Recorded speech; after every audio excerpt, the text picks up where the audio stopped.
मंदिर दाखवण्याचा प्रयत्न करतोय. हे बघा कसं मंदिर आहे. दर्शन घ्यायला मला जायचं आहे. आपल्या ठिकाणी दिसलं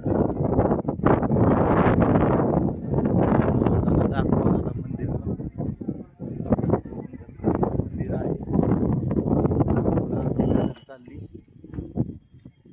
माग माग माग माग. बघा काय भारी आहे नजारा मंदिरचा.